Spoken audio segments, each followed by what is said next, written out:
Seja muito bem-vindo, esse é o AD Santos Podcast que está sendo gravado e transmitido diretamente das dependências da AD Santos Editora. Eu sou o Altamir e é muito bom estar aqui com você, viu? Aproveita esse momento, compartilha esse canal, se inscreva em nosso canal, comenta esse vídeo, compartilha com a gente aí quais são as suas percepções dessa conversa e de outras conversas que você também já acompanhou com a gente. Compartilhe esse link com a sua rede de contatos. Eu tenho certeza que eles serão abençoados, porque hoje tem guerra e amanhã também. E por falar em guerra, o tema da nossa conversa hoje é batalha espiritual. E para falar com a gente, eu tenho aqui alguém que, além de autor de vários livros, além de ser mestre em ciências aeroespaciais pela Universidade da Força Aérea, tenente-coronel atualmente na reserva, é pastor de uma das igrejas que mais cresce atualmente no sul do Brasil. A fera não está só no nome. Pastor Oswaldo Lobo Júnior. Pastor, seja bem-vindo. Que alegria estar aqui com a gente, viu? Obrigado. É uma alegria estar aqui com vocês e poder participar dessa expansão do reino. Eu acredito que hoje a gente pode otimizar, né, a semeadura do reino de Deus através das redes sociais, através dos vídeos do podcast. E vai ser uma alegria hoje conversar com vocês a respeito desse tema que tem trazido tanta solução, né? Pastor, hoje não é a ênfase talvez do seu ministério, mas é uma área na qual o senhor se especializou. A ideia de batalha espiritual, discernimento espiritual. Nós temos aqui inclusive vários livros lançados pela AD Santos Editora: Blindagem contra as Trevas, Autoridade sobre as Trevas. Esse livro aqui, se não me engano, é um dos best-sellers. Nós temos aqui O Alvo, Crianças na Mira de Satanás, e o que desperta a nossa conversa hoje, discernimento espiritual. Pastor, diz pra gente, assim, rapidamente, como que esse tema começou a ser desenvolvido na sua vida? Qual foi o início, qual foi o kick-off desse tema no seu ministério? Me converti e imediatamente eu recebi como ferramenta a palavra de Deus. Então, quando se fala em discernimento espiritual, muita gente pensa que o discernimento, ele confunde com aquele dom do Espírito, chamado discernimento de Espírito. São duas coisas diferentes. 1 Coríntios capítulo 12 diz que o Espírito, ele distribui o dom a quem ele quer. Falemos. Existe o dom chamado discernimento de espíritos e existe o discernimento espiritual, que são duas coisas absolutamente distintas. Eu vou dizer para você. Okay. Como é que isso tudo começou? Em primeiro lugar, com obediência. Eu aprendi com o meu pastor que eu não poderia ser um pastor dentro dessa área de libertação sem conhecer a verdade. Conhecereis a verdade vos libertará. João 8,32. Nós lidamos com o ser mais brutal, assassino e mentiroso. João 8,44, Jesus diz que ele é mentiroso, ele é pai da mentira. Quando ele mente, ele fala que o que lhe é próprio, porque é mentiroso, pai da mentira. Ele tem uma capacidade de engano, ele tem uma capacidade de se camuflar, de se transformar em anjo de luz que as pessoas não percebem. E tem muita gente que pensa que o discernimento espiritual é como se fosse algo que de repente entrasse na cabeça da pessoa e ela começasse a ver o mundo espiritual. Se você pega, por exemplo, o apóstolo Paulo na cidade de Éfeso, em Atos 16, ele tem lá uma feiticeira. É uma escrava adivinha que dava muito lucro aos seus senhores. E ela seguia o apóstolo Paulo, Lucas estava junto com ele, e tinha uma turma que estava com ele ali, e de repente, depois, eu gosto muito quando a Bíblia diz assim, ela dá detalhes, depois de muitos dias, ela vinha dizendo, siga esses homens porque eles ensinam o caminho da verdade. Ela estava falando a verdade. Só que o apóstolo Paulo, ele se sente movido pelo Espírito, olha para ele e fala assim, eu te repreendo em nome de Jesus de Nazaré. E aquele demônio que governava a vida daquela mulher na adivinhação foi embora. Eu colecionei esse livro escrito com 30 anos de experiência em atendimento de libertação e batalha espiritual. Então a gente entra aqui e se aprofunda em temas que as pessoas conhecem de ouvir falar. Isso aqui tem influência da sua carreira militar também, na maneira como o senhor se relaciona com o tema? A guerra espiritual tem. Isso porque me parece, né, que essa conjuga, certo? A carreira militar, a questão de autoridade, voz de comando, batalha espiritual. Nos livros que eu escrevo sobre isso, por exemplo, o Blindagem contra as Trevas, que é a proteção espiritual, o Autoridade sobre as Trevas, é um guia prático de libertação e batalha espiritual. Nesses livros eu uso muito a linguagem militar, por quê? Porque o próprio apóstolo Paulo, ele vai dizer, olha, combati o bom combate, terminei a carreira, eu guardei a fé. Ele vai entrar, ele vai mostrar para a gente como se defender do mundo espiritual, como atacar usando a armadura de Deus de Efésios capítulo 6. Finalmente, irmãos, fortalecei-vos no Senhor e na força do seu poder. Tomai sobre vós o escudo da fé, a espada do Espírito, o capacete da salvação, as botas da prontidão do evangelho da paz, o peitoral da justiça, o cinturão da fé. Tudo isso faz parte de uma armadura, mas existe, aqui eu quero entrar no discernimento, um único elemento, uma única ferramenta de ataque, que é a espada. Você não ataca ninguém com a bota, você não ataca ninguém com o escudo, você ataca com a espada. Nem com o capacete, inclusive. Exatamente. A espada, aí Hebreus 4,12 diz que a palavra de Deus é espada de dois gumes, é uma lâmina afiada de dois lados, e ela promove, ela entra dentro da divisão da alma e do espírito, de juntas, ela é apta, aí entra a chave, para discernir pensamentos e intenções do coração. Quando alguém senta no meu gabinete buscando respostas para a sua vida que vive uma tragédia, vive um sofrimento, ela é perseguida por desgraças, ela é perseguida por ausência de resposta de felicidade. Eu deixo a pessoa falar, porque a boca fala do que aquilo que está cheio do coração. Você jamais vai conseguir libertar uma pessoa que mente. Quando uma pessoa mente, ela está trazendo para dentro do esconderijo uma vergonha e o medo do julgamento. O que ele vai pensar de mim? A gente quer se apresentar para os homens de uma maneira em que eles vejam as nossas virtudes. É por isso que Paulo escreve a Timóteo, ele fala, procura apresentar-te a Deus, não aos homens, aprovado como obreiro que não tem do que se envergonhar. A vergonha faz desde o princípio, desde o Éden, com que o homem se esconda. Deus, ele está passeando na viração do dia, a Bíblia diz que Adão tinha pecado e ele se esconde. Então veja bem, o que é o discernimento? É você conseguir entrar dentro da escuridão da alma da pessoa e conhecer a verdadeira causa do sofrimento dela. Isso vai ficando evidente conforme ela vai falando. Conforme ela vai falando e conforme você vai conduzindo. O libertador é uma pessoa que trabalha buscando as possibilidades de acesso do mundo espiritual na vida da pessoa. Eu vou tentar falar. Peraí, só deixa eu fazer uma... Libertação. Isso, exatamente. Isso que me chamou a atenção. Você está dizendo então que a ideia do discernimento espiritual ele está ligado intimamente com a ideia de libertação espiritual. Discernimento está dentro, é uma faculdade dentro da libertação, dentro da guerra espiritual, que enxerga o que ninguém enxerga. Só que as pessoas pensam que isso é adivinhação, e não é. Uma pessoa que não conhece a palavra de Deus, ela jamais vai ser alguém que vai discernir as coisas. As pessoas têm preguiça, as pessoas não gostam de ler, as pessoas vivem num mundo de velocidade, de 5G, as pessoas não param nem mais para comer. TikTok. Exatamente, eles param. Se você faz se você ministra uma mensagem de 40 minutos, ninguém mais quer te ouvir. As pessoas passam no drive-thru, pegam um sanduíche e nem sentam para comer. Saem comendo e dirigindo e caminhando. O discernimento ele é absolutamente inteligente. Quando uma pessoa começa a falar sobre aquilo e você vai investigando a vida dela, existe muito medo que as pessoas digam as vergonhas que fizeram. Quando Paulo ele diz, procura apresentar-te a Deus aprovado, como pelo que não tem do que se envergonhar, a vergonha faz às vezes se esconder. Adão se escondeu atrás de uma árvore quando ouviu o som de pássaro no jardim. E Deus pergunta, onde você está? Não é que Deus perdeu Adão, é que Adão se perdeu. Onde você se meteu, Adão?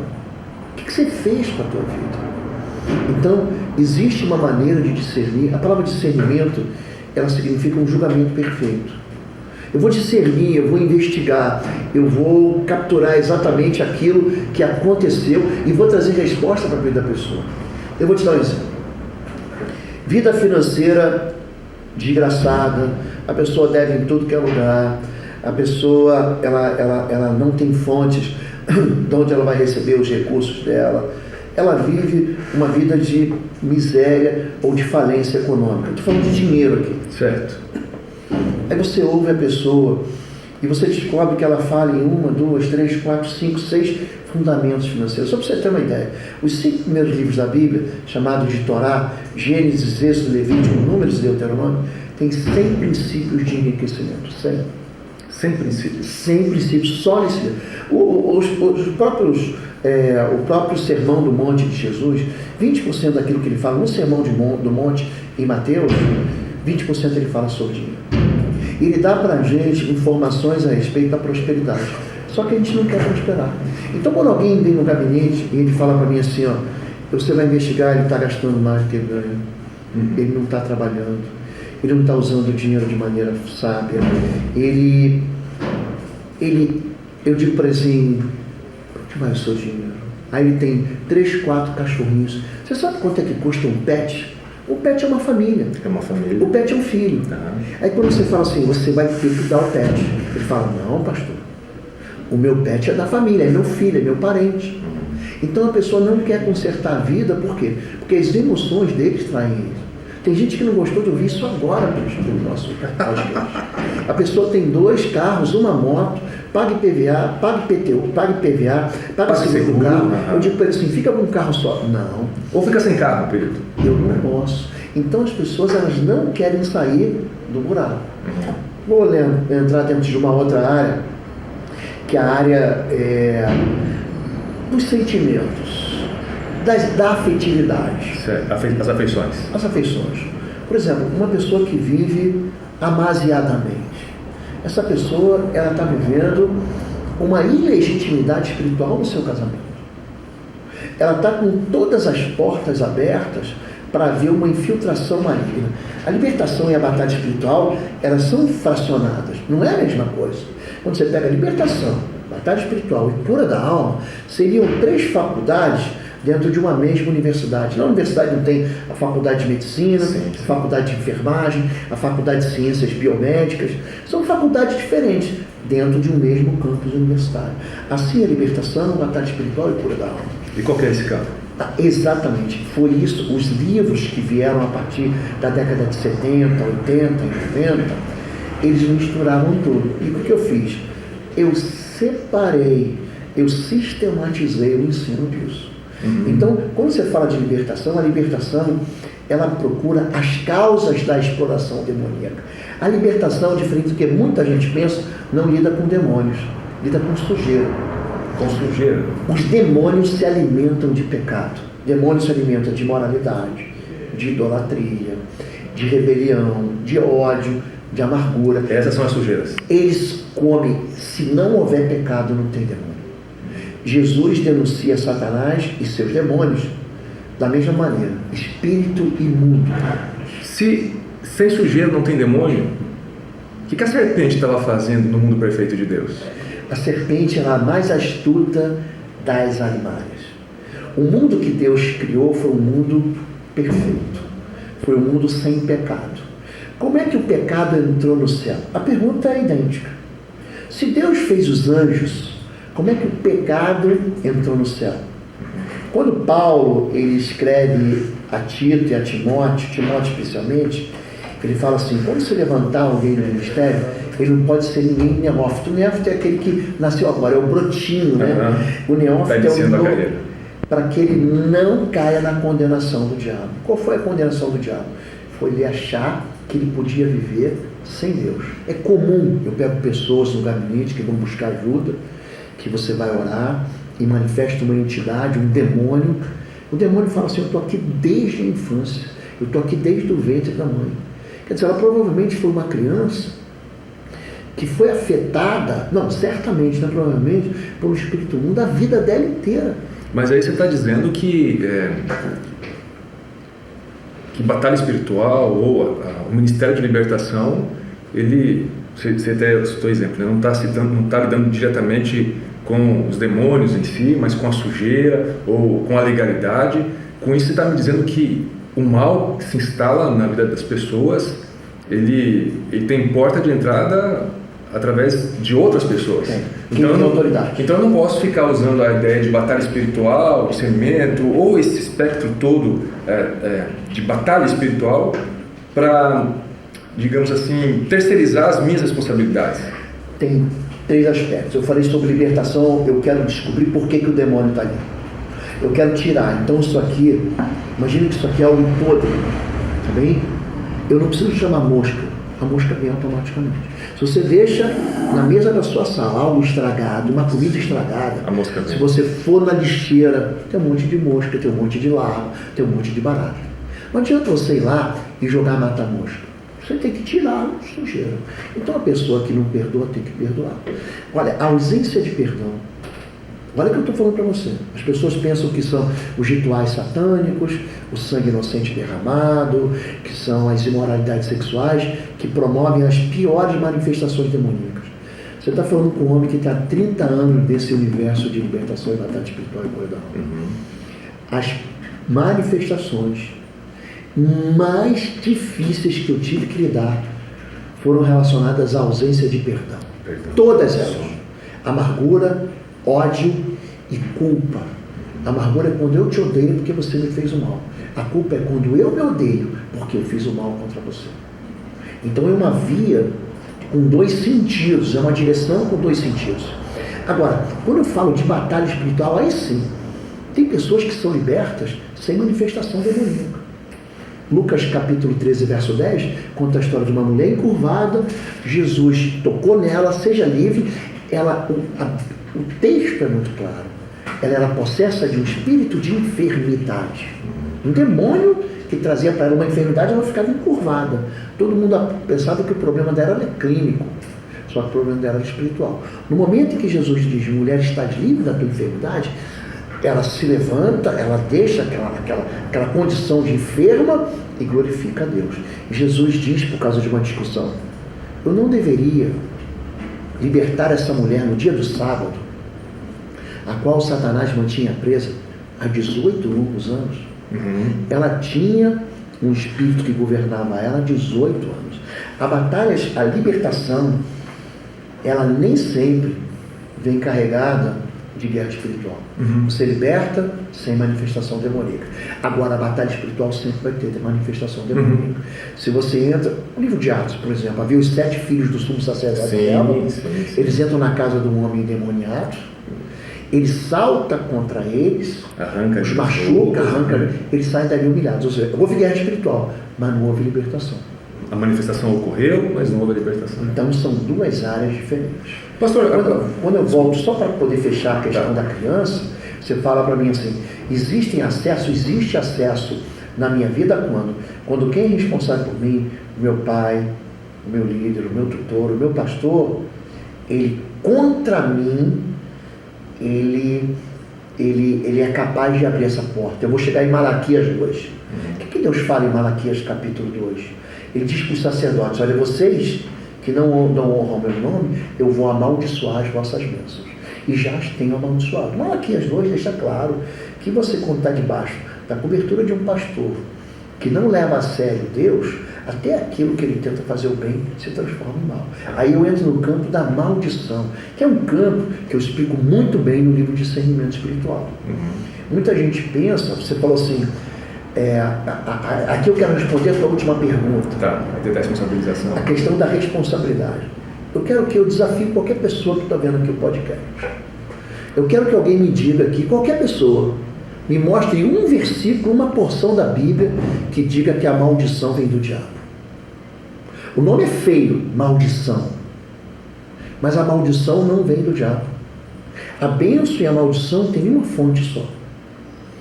Deus, ele joga para Moisés, ele entrega para Moisés uma lei que não pode ser quebrada.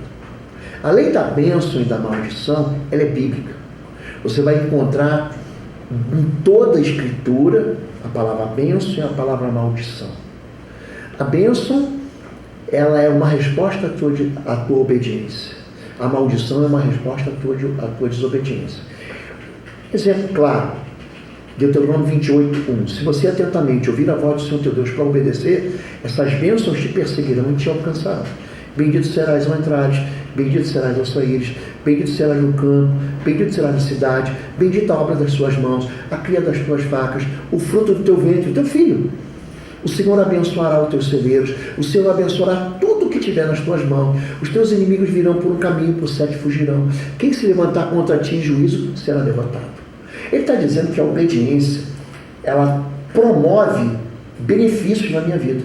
Se eu obedecer ao Senhor, não é que Deus, Ele quer que você obedeça porque Ele quer. Manda quem pode, obedecer que tem juízo. Ele está dizendo que a obediência é capaz de trazer para você felicidade.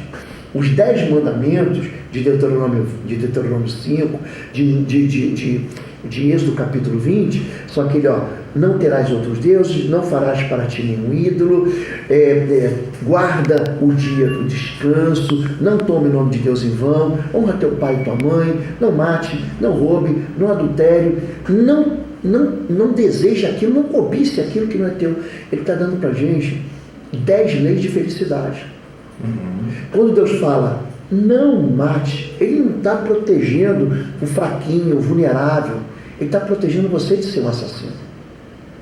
O assassino, uma pessoa que aborta, uma pessoa que mata, que derrama o sangue inocente, ela nunca mais vai ter uma vida feliz. Caim, ele mata Abel, Deus pergunta: o que você fez? Cadê o teu irmão?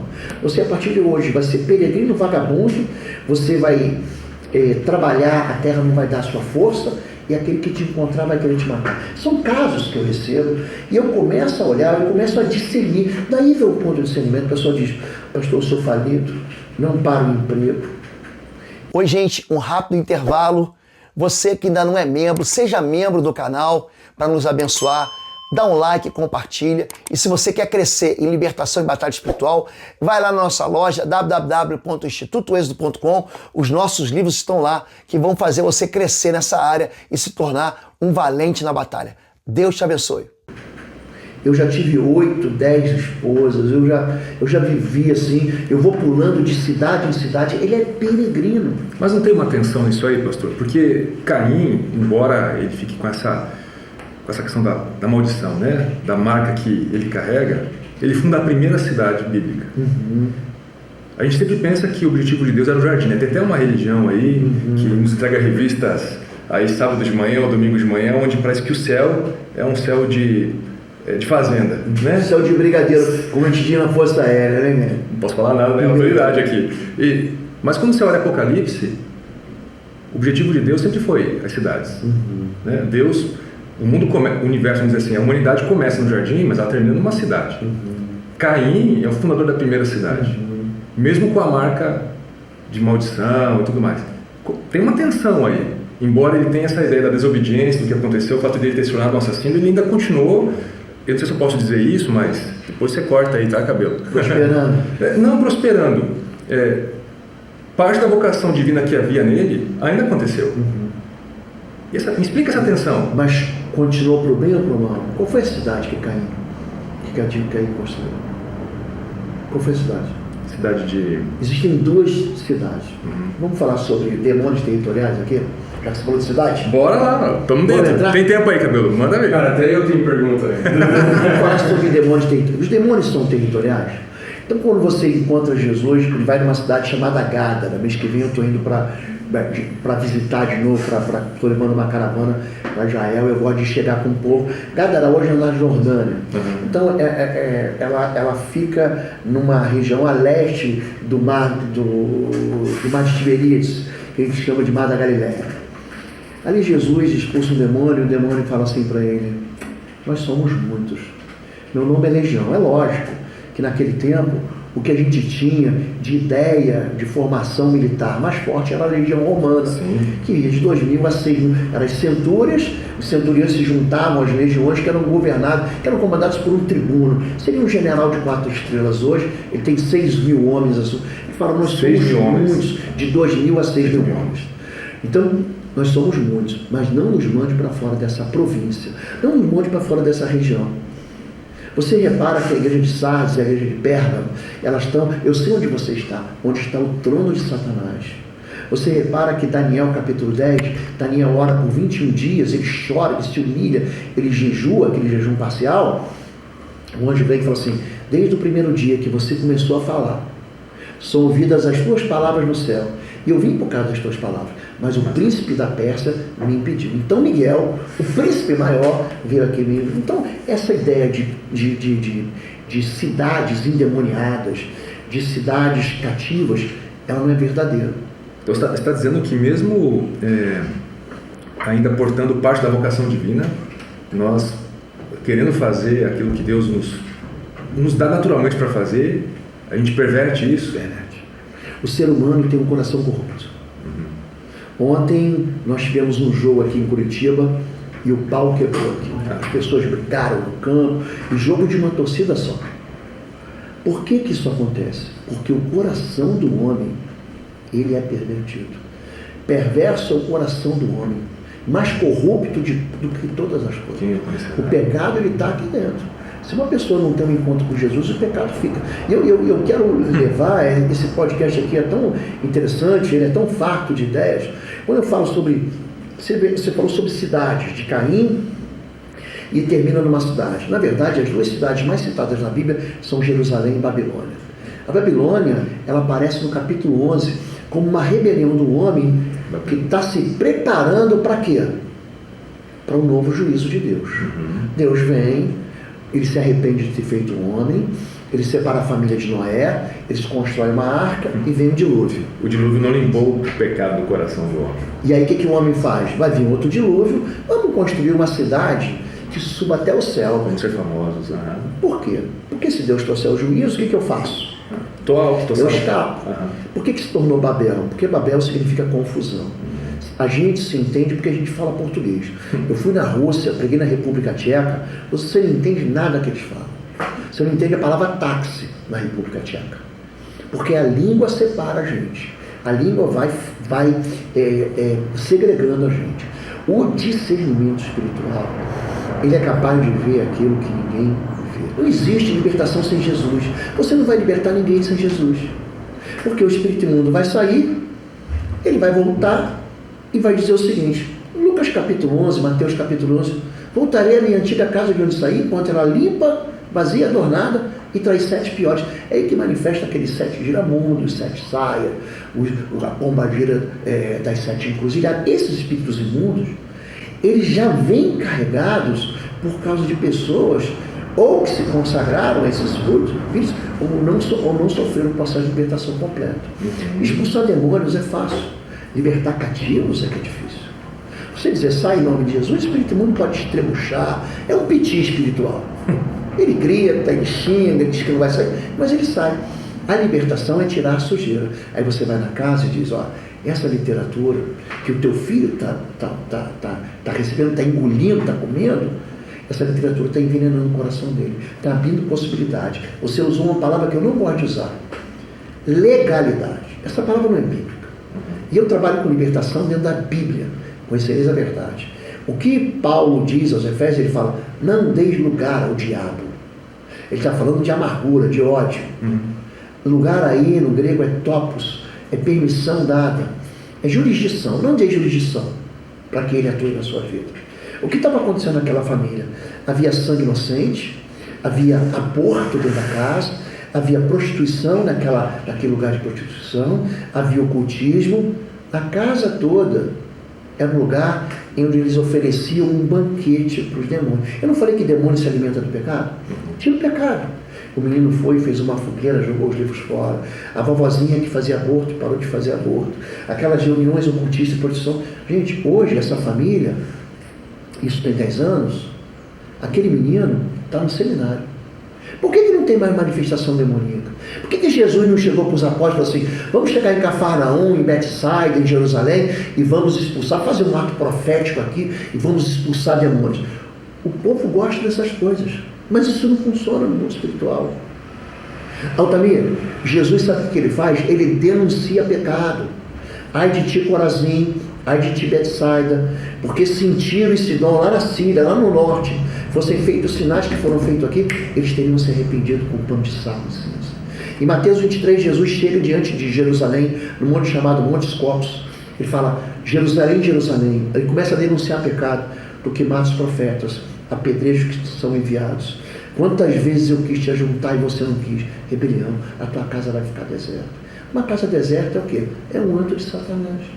Então, Altamir, tem muita gente colocando no colo do diabo algo que não é do diabo, é responsabilidade nossa. Quando eu digo para você que a maldição não vem do diabo, eu fiz um desafio aqui, acha na Bíblia, um versículo, pode dar no Google aí, um versículo que diga que a maldição vem do diabo. Gente, a maldição vem da nossa desobediência. Se você, porém, Deuteronômio 28:15, não deres ouvidos à minha voz para me obedecer, essas maldições te perseguirão. Aí vem a perseguição espiritual e te acompanharão. Por que o quarto mandamento diz, o segundo mandamento diz, não terás outro Deus diante de mim, não farás para ti imagem de escultura, eu vou visitar a iniquidade dos pais, dos filhos até a terceira e a quarta geração, de onde vem a doutrina da maldição hereditária. A maldição hereditária, o pecado é que é. Você aprendeu a pecar com teu avô, com teu pai, você aprende a pecar em casa. É isso que quando Pedro escreve à igreja, ele fala assim, ó, nós fomos resgatados da nossa vã maneira de viver, que por tradição recebemos dos nossos pais. Nós aprendemos a pecar em casa. A maldição... Nós carregamos os ídolos da família no coração. Exatamente. A minha família, a família dos Gonçalves não leva um desaforo para casa. O que eles estão dizendo? Eles estão dizendo que eles não viram outra face, eles devolvem o mal com o mal. A família dos outros são mulherengas, a família dos outros são pervertidos. Você dá para a família e para o sobrenome da família a característica daquilo que eles são. Você é da família dos Costa, você não pode fazer isso, você deve fazer assim. Você vai na Turquia, você vai no mundo árabe, se o homem não tiver barba e não fumar, ele não é um homem de verdade. Você vai em algumas famílias, se o homem não tiver 4, 5, 10 mulheres, ele não é um homem de verdade. Então você aprende a pecar em casa. E essas perseguições, elas vêm porque, já repeti, por causa da sujeira. Se você tira o arrependimento, promove limpeza no coração. Quando João diz, 1 João capítulo 1, a partir do verso 5, ele diz, Deus é a luz e nele não há treva nenhuma. Se andarmos na luz, como Cristo na luz está, temos comunhão com os outros e o sangue de Jesus nos purifica. O sangue purifica. O sangue, ele derrama um detergente que ele tira o pecado. Se você tira o pecado de casa, o demônio não manifesta. Se você tira o pecado da tua vida, o demônio manifesta. A desgraça não manifesta. E para que Deus fala em Deuteronômio 30, eu gosto de citar a Bíblia, o pessoal não pensar que o meu argumento é um argumento apenas da minha cabeça. Conhecereis a verdade vos libertará. Eu hoje te ofereço vida e morte. Eu te ofereço bênção e maldição. Escolhe, pois, a vida para que vivas. Então, quando você escolhe, eu entro no campo da responsabilidade, continuar no pecado. Quanta gente teve no gabinete, eu não vou esquecer. Eu estava saindo de um processo de 40 dias de jejum. Eu escrevi esse livro aqui, ó, durante 40 dias de jejum. Eu escrevi esse livro em 40 dias. E você, à medida que vai lendo, todo mundo que lê o livro fala assim, pastor, esse livro fala sobre proteção espiritual. Ele fala, pastor, depois do 3º capítulo, eu estou lendo, parece que eu estou flutuando com o Senhor. Então, é cheio de revelações, você vê que meus livros são carregados de verdade, que é a Bíblia, que trazem no coração da pessoa alívio. E eu terminei aquele jejum na sexta-feira, entreguei no sábado, no domingo eu fui pregar sobre 2 Crônicas, capítulo 20, que é o jejum de Josafá. Uma menina ficou endemoniada no corpo. Eu estava 40 dias, como a gente diz, mergulhado no azeite, mergulhado no óleo, só buscando a palavra. Eu não preguei nenhum desses dias. No final você fica tão fraco, a carne fica tão castigada, você não bota comida para dentro. São 40 dias de jejum. Gente, aqui, eu falei, quando eu leio, aí a experiência, não é discernimento. Eu falei para a moça, vem aqui. Ela me deu uma risadinha, eu falei, eu já sei que você está aí, pombageira. Sai em nome de Jesus. Aquela menina fez um giro e caiu no chão. Eu fiquei 4 ou 5 minutos para expulsar o demônio. Eu também vou dizer para você, demônio, em 99% dos casos você vai dizer, em nome de Jesus, sai. E ele sai. Mas existem castas que são diferentes, são resistentes. Eu trouxe aquela menina, falei, amanhã eu quero você na igreja com a sua mãe. Era uma jovem, eu achava até que era menor de idade, mas ela já tinha 19 anos. Pensa numa menina que me deu trabalho na libertação. Eu fiquei 4, 5 semanas fazendo libertação com ela. Só que no final, que ela estava livre, sabe o que aconteceu? Ela voltou para a mesma vida. Ela voltou para o mesmo pecado. Você vai no médico, vamos falar sobre discernimento? Eu estou com febre. A febre é boa, porque a febre denuncia que você tem uma infecção. Sim, você está lutando. Só que o médico tem que descobrir aonde está a infecção para ele poder administrar o remédio certo, o antibiótico certo. Não adianta só diminuir a febre. Abre a boca, aí ele pega uma lanterninha, ele abaixa com um palitinho e vê um ponto de pus. Você está com uma infecção na garganta. É, uma infecção na garganta. Ele te dá o quê? Olha, eu quero que você se agasalhe, eu quero que você não coloque o chão no pé frio, não saia com o peito aberto na friagem. Você tem cuidados para não voltar a infecção. Aí você dá para a pessoa um antibiótico. Aí sabe o que ela faz? Vai tomar sorvete. Vai tomar sorvete, vai molhar o pé. Abre a geladeira, com a camisa aberta. Então o que acontece? Você tem que discernir também, porque tem muita gente que te cansa. O discernimento, a medida com que a pessoa fala sobre a vida dela, o acesso à vida, ele tem que ser muito cuidadoso. Quando em Lucas 10, o samaritano chega naquele homem que tinha sido um bom samaritano, tinha sido castigado, tinha deixado a morte, a Bíblia diz assim, ele se aproximou com cuidado, ele derramou óleo e azeite nas feridas. As pessoas estão tão machucadas que elas não querem tocar no assunto. Quando você fala de orfandade espiritual, quando você fala de abandono, são pessoas que são desprezadas, que são descartadas. Elas não querem mais sentir dor. Só que para você se aproximar da dor dela, você tem que ser inteligente. Deixa eu aproveitar esse gancho que você está me dando, porque pelo que eu estou ouvindo aqui, você está me trazendo perspectivas ou expectativas, né, de uma vida pastoral. Isso. A sua igreja hoje talvez é a igreja que, se a gente pensar em questão de desenvolvimento não só orgânico, mas numérico, de estrutura, é uma das igrejas que mais cresce hoje no sul do Brasil. E eu vou fazer um link com algo que você disse aí sobre sinais, manifestações, está falando o tempo todo aqui. Quando a gente olha para a igreja evangélica brasileira, ou nós temos talvez uma vertente de espetáculo, de show, você até usou um pouco disso aqui, a ideia da libertação de espetáculo, só que tem o outro lado totalmente antagônico mesmo, onde a igreja ela é altamente cognitiva, onde parece que você precisa só compreender e está tudo certo, precisa professar as teologias corretas. É a ideia da sistematização da fé, né? Não é só a teologia que é sistemática, mas o meu discipulado é sistemático, a minha fé ela é sistematizada também. E pensando nessa esfera de igreja, de discernimento espiritual, de batalha espiritual, eu entendo que nós precisamos das manifestações, dos sinais do reino.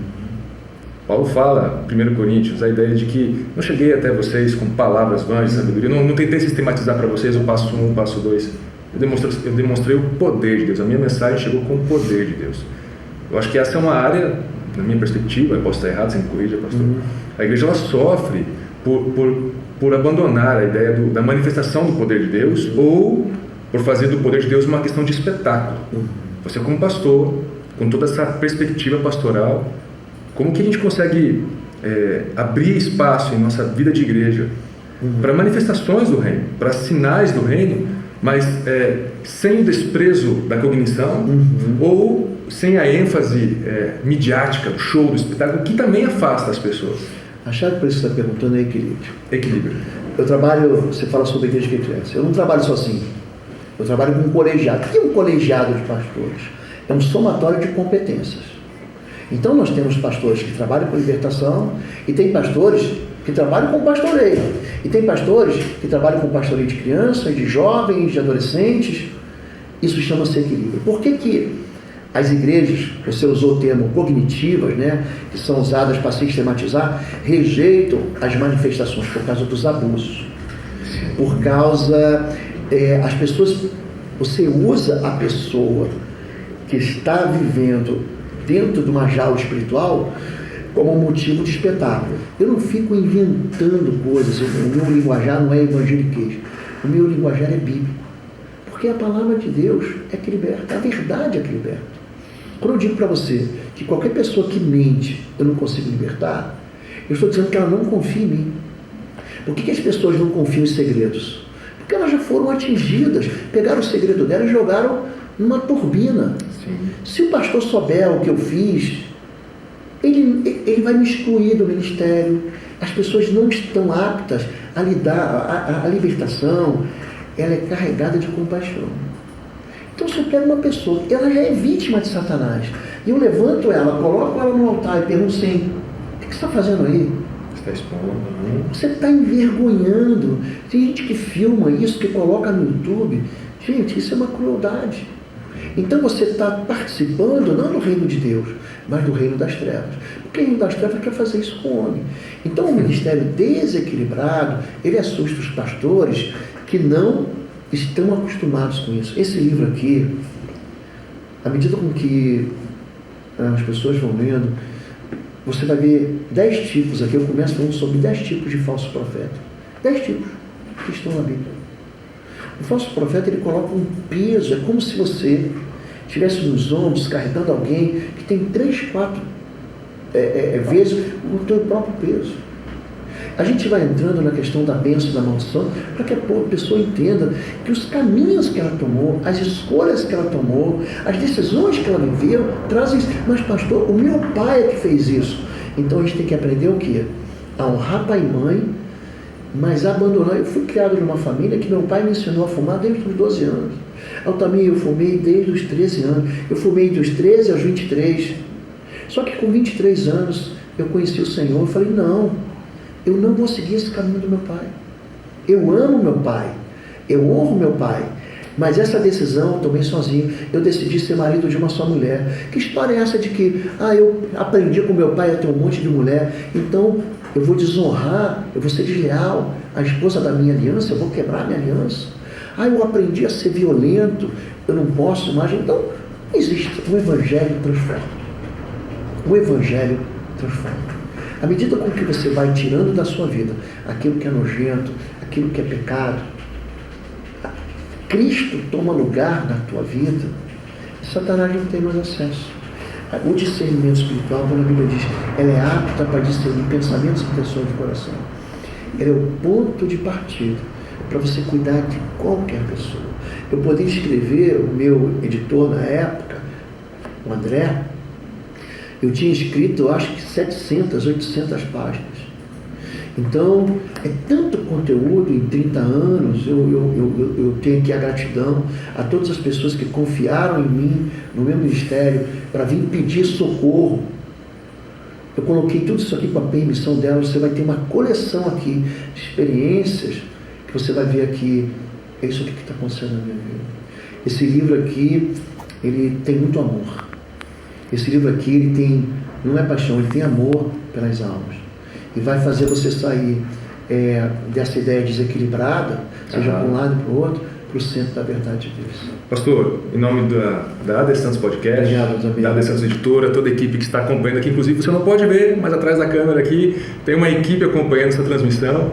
Queremos te agradecer pela sua disponibilidade, a gente sabe da sua agenda, a gente sabe o seu esforço de estar aqui com a gente. Seja sempre muito bem-vindo, AD Santos é a sua casa. Muito obrigado a você que nos acompanhou. Posso fazer uma propaganda? Fica à vontade, por favor. Gente, você que mora em Curitiba, ou você que tem parente em Curitiba, visita a gente lá no Bom Retiro. Nosso endereço é a Avenida Desembargador Simas, 1772, cultos às quartas, sempre às 20 horas, é o quarta-feira. Aos sábados tem o Raia, que é o movimento de jovens, e aos domingos às 10 às 19 horas. Você tem um lugar para congregar, para amar, para ser amado, para abençoar e ser abençoado. Igreja Batista do Bom Retiro. Obrigado, Antônio. Obrigado, pastor Oswaldo. Deus abençoe. Amém. Uma benção.